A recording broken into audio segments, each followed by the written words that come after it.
Oke, Assalamualaikum warahmatullahi wabarakatuh, teman-teman semuanya, teman-teman dari program studi manajemen agribisnis, akuntansi, dan juga MNI Angkatan 59. Selamat datang di Sigma Course. Kali ini aku akan menjelaskan materi dari mata kuliah dasar bisnis, pertemuan pertama tentang ruang lingkup dan pengertian manajemen. Sebelumnya aku juga mengucapkan terima kasih kepada Bapak Insinyur Purana Indrawan MP yang sudah memberikan izin materinya sebagai bahan ajar kami di tutor Sigma dari Departemen Pendidikan Himafo Akmapesa. Untuk teman-teman semuanya, ini mungkin kayak perdana kalian nerima ilmu dari mata kuliah dasar bisnis.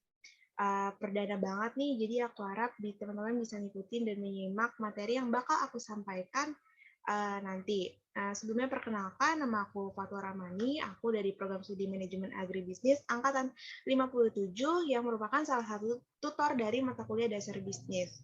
Oke, kita langsung aja. Kali ini pembahasan kita itu tentang ruang lingkup dan pengertian manajemen. Boleh disimak ya teman-teman. Oke, yang pertama ini tentang pengertian. Nah, di sini terbagi jadi dua nih. Ada pengertian manajemen dan juga manajer. Untuk manajemen, itu merupakan proses merencanakan, mengorganisasikan, memimpin, dan mengendalikan pekerjaan anggota organisasi dan menggunakan sumber daya organisasi untuk mencapai sasaran atau goal organisasi yang sudah ditetapkan. Sedangkan manajer itu merupakan orang yang bertanggung jawab untuk mengarahkan usaha yang bertujuan membantu organisasi dalam mencapai sasarannya. Jadi kurang lebih kalau manajemen itu suatu bentuk kegiatannya, sedangkan manajer itu orang yang terlibat dalam menjalankannya. Gitu. Next. Nah, selanjutnya ada organisasi. Organisasi merupakan dua orang atau lebih yang bekerja sama dalam cara terstruktur untuk mencapai sasaran spesifik atau sejumlah sasaran. Nah, di sini aku udah ngasih contoh gambarnya nih. Di sini ada suatu bentuk organisasi, di mana ini merupakan susunan dari Departemen Pendidikan di Himafo Akmapesa. Jadi bisa teman-teman lihat orangnya itu lebih dari satu udah pasti, di mana kita semua ini bekerja sama dalam cara terstruktur nih pastinya untuk mencapai sasaran spesifik atau sejumlah sasaran, di mana sasarannya itu beberapa proker yang ada di Departemen Pendidikan Himafo Akmapesa dan juga memiliki tujuan yang sama gitu, yaitu tentang di bidang edukasi. Salah satunya seperti program kerja Sigma ini nih. Selanjutnya itu sasaran. Sasaran atau goal merupakan tujuan yang diusahakan untuk dicapai oleh suatu organisasi bisa lebih dari satu sasaran. Sasaran merupakan elemen dasar dari suatu organisasi. Nah, jadi suatu organisasi itu udah pasti bakal memiliki tujuan atau goals-nya masing-masing gitu. Next. Selanjutnya ada proses manajemen. Nah, untuk proses manajemen ini kurang lebih skemanya seperti ini. Diawali dari planning, yaitu menetapkan sasaran. Lanjut ke organizing atau mempekerjakan dua orang atau lebih untuk bekerja sama dalam cara terstruktur guna mencapai sasaran. Selanjutnya masuk ke leading, yaitu mengarahkan aktivitas yang berkaitan dengan pekerjaan dari anggota kelompok atau seluruh kelompok. Selanjutnya masuk ke controlling, yaitu memastikan bahwa aktivitas sebenarnya sesuai dengan aktivitas yang direncanakan. Jadi untuk proses manajemen itu selalu seperti ini alurnya ya. Dari planning, organizing, leading, controlling. Planning, organizing, leading, controlling. Oke, kita next. Nah, selanjutnya di sini ada proses manajemen dalam praktik. Untuk kurang lebihnya terbagi menjadi 4 poin nih. Yang pertama, merencanakan. Manajer menggunakan logika dan metode untuk memikirkan sasaran dan juga tindakan. Yang kedua, mengorganisasikan. Manajer mengatur dan mengalokasikan pekerjaan, wewenang, dan sumber daya untuk mencapai sasaran. Yang ketiga, memimpin. Manajer mengarahkan, mempengaruhi, dan memotivasi karyawan untuk melaksanakan tugas yang penting. Dan yang keempat, mengendalikan. Manajer memastikan bahwa organisasi bergerak mencapai tujuan organisasi. Oke, kita next. Selanjutnya, ada unsur-unsur dalam manajemen. Nah, setidaknya ada 3 tokoh utama nih yang membagi unsur-unsur manajemen. Yang pertama itu ada dari Bapak Harrington Emerson, di mana membaginya menjadi 5M. Ada man, money, material, mesin, dan method. Yang kedua dari Bapak Money James D, membaginya menjadi man, facilities, dan method. Dan yang terakhir ada dari Mercury, di mana membaginya menjadi 6M, yaitu ada man, materials, mesin, method, money, dan market. Secara kasarnya kita udah bisa ngeliat nih antara Bapak Harrington dan juga Mercury-nya ini membagi unsur-unsur manajemennya itu kurang lebih sama, hanya dibedakan pada markets yang terdapat pada Bapak Mercury. Next. Yang keempat, kita masuk ke tingkatan manajemen. Nah, teman-teman bisa lihat di sini ada bentuk piramida ya. Piramida di mana ini membagi kebutuhan informasi dan tanggung jawab pengambilan keputusan 3 tingkatan manajemen. Jadi di sini ada 3 tingkatan managers. Kita mulai dari level yang paling bawah, yaitu first level managers. Di mana first level managers ini mengimplementasikan rencana operasional dan sasaran, membuat keputusan jangka pendek, dan melakukan operasional bisnis sehari-hari. Selanjutnya kita naik ke tingkat berikutnya, yaitu ada middle managers, di mana middle managers ini memformulasikan rencana operasional dan sasaran untuk mengimplementasikan strategi, serta membuat keputusan operasional. Dan kita naik lagi ke tingkatan yang atas, yaitu top managers, di mana top managers ini memformulasikan strategi, kebijakan sasaran, dan rencana jangka panjang untuk membuat keputusan strategis. Jadi secara kasarnya kita bisa lihat nih, kalau kayak dari level first manager, mungkin dia masih mengimplementasikan rencana operasional gitu, sedangkan dan juga membuat keputusannya itu jangka pendek gitu. Kalau udah masuk ke middle managers, dia sudah menjadi memformulasikan rencana operasional, bukan hanya melakukan, tapi juga sudah membuat keputusan operasional. Dan juga untuk top managers, dia sudah melakukan kebijakan, sasaran, dan rencana jangka panjang. Teman-teman bisa highlight di situ. Next. Nah, selanjutnya itu ada pembagian antara perbedaan antara manajer fungsional dan juga umum, di mana manajer fungsional bertanggung jawab hanya atas satu aktivitas organisasi, misalkan manajemen keuangan ataupun manajemen SDM.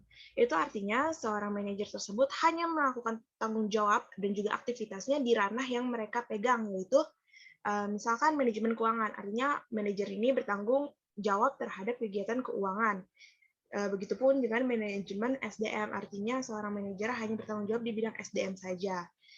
Sementara kalau manajer umum itu bertanggung jawab atas semua aktivitas seperti produksi, penjualan, pemasaran, keuangan untuk sebuah organisasi perusahaan atau anak perusahaan. Jadi kalau manajer umum ini sifatnya lebih rangkap ya, lebih menyentuh setiap lini-lini yang ada di suatu perusahaan. Selanjutnya ada tingkatan manajemen dan keterampilan. Yang pertama itu ada keterampilan teknis atau technical skill, di mana kemampuan ini menggunakan prosedur teknis dan pengetahuan bidang khusus. Yang kedua, ada yang namanya keterampilan manusia atau human skill. Kemampuan untuk bekerja sama, memahami, memotivasi orang lain sebagai individu atau dalam kelompok. Dan yang terakhir, yang ketiga, ada keterampilan konseptual atau conceptual skill, di mana kemampuan untuk mengkoordinasikan dan mengintegrasikan semua keterampilan dan aktivitas bisnis.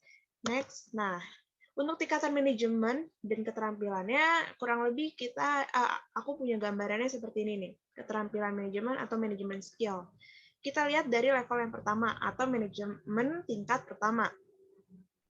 Secara garis besar antara manajemen tingkat pertama, tingkat menengah, hingga tingkat tinggi memiliki keterampilan berhubungan dengan orang lain atau humanity skill-nya itu sama ya. Kita asumsikan sama.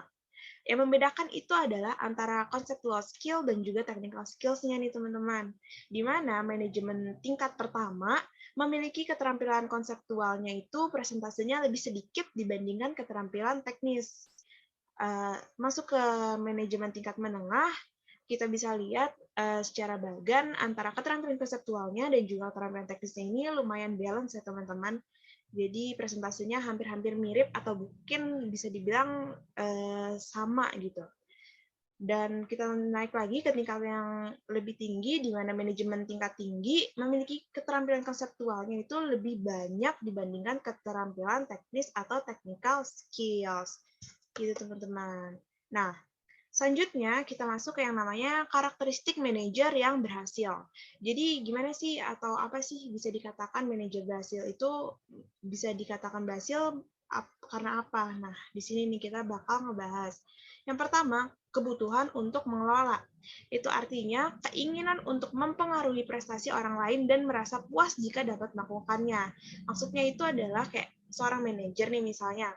Nah, kalau seorang manajer ini udah dapat atau udah bisa gitu mempengaruhi prestasi orang lain, tentu aja orang di sekitarnya, dan dia bisa ngerasa puas jika bisa ngelakuinnya gitu. Jadi kayak orang di sekitarnya itu bisa berprestasi dan manajer ini akan merasa puas jika orang tersebut dapat berprestasi. Itu bisa dikatakan sebagai manajer yang berhasil. Selanjutnya yang kedua, kebutuhan terhadap kekuasaan. Artinya, dapat mempengaruhi orang lain dengan tidak hanya mengandalkan pada otoritas kedudukannya, tetapi pada pengetahuan dan kemampuannya. Maksudnya itu, jadi kayak seorang manajer itu nggak yang selalu mengeluh-elukan posisinya sebagai manajer gitu. Jadi menunjukkannya bukan karena dia manajer aja gitu, tapi dia juga melakukan dia dapat mempengaruhi orang lain dengan pengetahuan dan kemampuan yang dia miliki gitu. Dan yang terakhir mungkin kita bisa lihat dari segi kemampuan untuk berempati, di mana kemampuan untuk memahami dan mengatasi reaksi emosional orang lain. Artinya seorang manajer yang berhasil itu dia peka gitu terhadap orang lain. Dia dapat merasakan yang namanya empati dan juga memahami reaksi-reaksi emosional orang lain atau orang-orang di sekitarnya. Oke, selesai. Mungkin itu aja pembahasan untuk ruang lingkup dan pengertian dari manajemen. Kurang lebihnya mohon maaf. Terima kasih teman-teman yang udah mendengarkan. Mungkin ini pembahasannya karena masih tahun pertama masih gampang lah ya. Kayak masih bisa dicerna sambil makan atau sambil main.